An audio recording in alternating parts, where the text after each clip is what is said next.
ओढत सरपटत राज्यसभेमध्ये आणलेलं आहे, डाळीवर बसवलेलं आहे. ती गळावेळा करते, आपल्या पाची पतीकडे पाहते, कुणीतरी मला सोडवेल.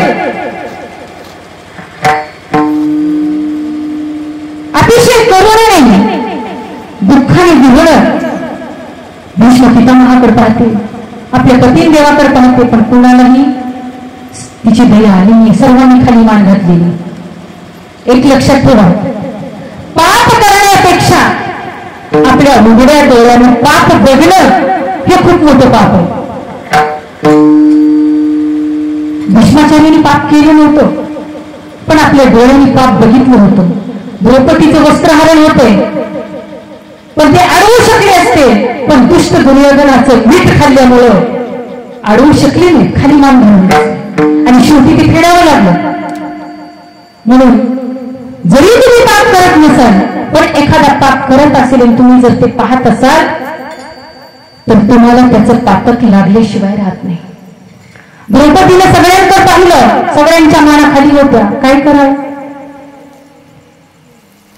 आज या समाजामध्ये सुद्धा अशा कित्येक द्रौपदीवर अत्याचार अन्याय होत असतो, पण त्या ठिकाणी कृष्ण परमात्मा कधी जागा होत नाही. छत्रपती शिवाजी महाराज कधी जागा होऊन त्या सोडवत नाही. दुर्दैव हीच आहे, जे होईल ते होईल, नंतर बघू, पण सध्या त्या स्त्रीची इज्जत वाचते ना, हे महत्वाचे. माझ्या द्रौपदी देवीने सर्वांकडे पाहिलं,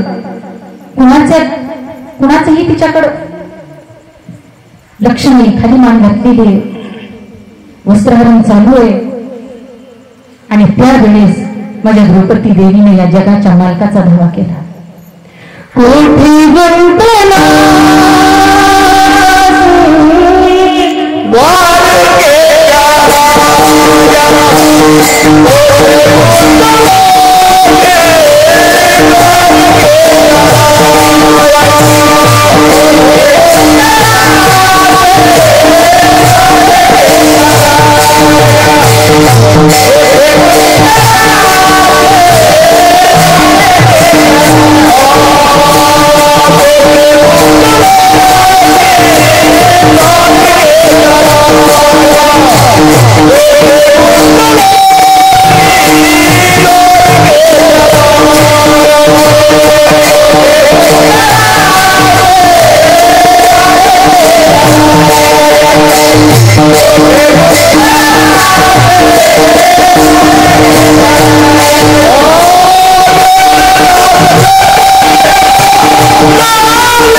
जगाच्या मालकाला हाका मारायला चालू केली. कोठी वंदना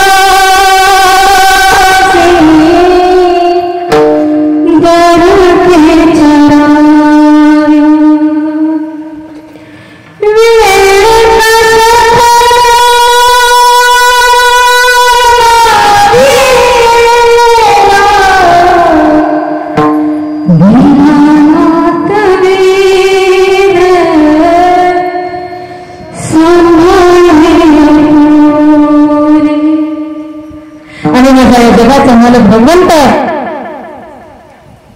कुठे लदार घेऊन माझ्या द्रौपदी देवीने विचारलं, देवा तू एवढा उशीर का केलास? तेव्हा माझ्या भगवंताने द्रौपदीला सांगितलं, सखे आधी तुम्हाला कुठून बोलवलंस? तुम्हाला द्वारकेहून बोलवलंस. तिथून हस्तिनापूरमध्ये यायला वेळ लागला. तू जर तुझ्या अंतर्मनातून मला आवाज दिला असता तर एका क्षणामध्ये तुझ्या समोर तुझ्या रक्षणासाठी मी उभा असतो. आणि अशा प्रकारे माझ्या द्रौपदी देवीचं रक्षण भगवंताने कृष्ण परमात्म्याने पाठीमागे उभं राहून वस्त्र पुरवण्याचं काम माझ्या देवाने केलं. देवाशिवाय कोणी करत नाही.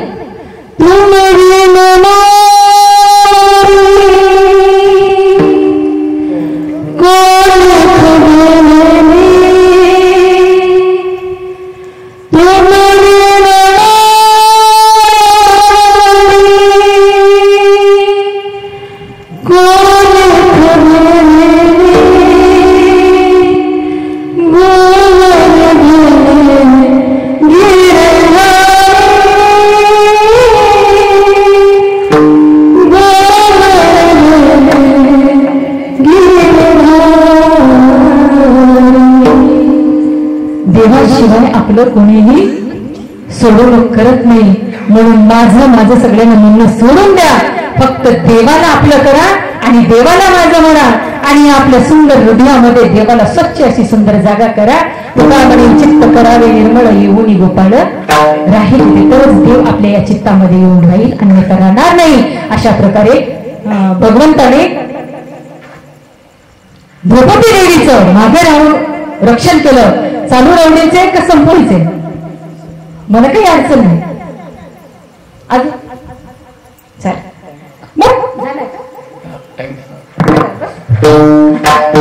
आणि अशाच प्रकारे भगवंतानं थोडं सांगते परत. ज्या वेळेस कौरव आणि पांडवामध्ये चक्रव्यूह रचण्यात आलं त्यावेळेस अभिमन्यू गतप्राण झाला आणि अग्निकाष्ट रचलं गेलं. अर्जुनाने अग्निकाष्ट घेण्याचं ठरवलं. अग्निकाष्ट रचलं गेलं आणि त्यावेळेस भगवंत कृष्ण परमात्म्याने सूर्यास्त झालेला नव्हता तरी पण सूर्यास्त झाला असं दाखवून दिला. हातामधला सुदर्शन चक्र आड धरला, अंधार वाचवून दिला आणि ज्या वेळेस जयद्रथ समोर दिसल्याबरोबर तो चक्र बाजूला केलं आणि जयद्रथाचं त्या ठिकाणी मुंडकं डोकं उडवायला लावलं. कोणाला? अर्जुनाला.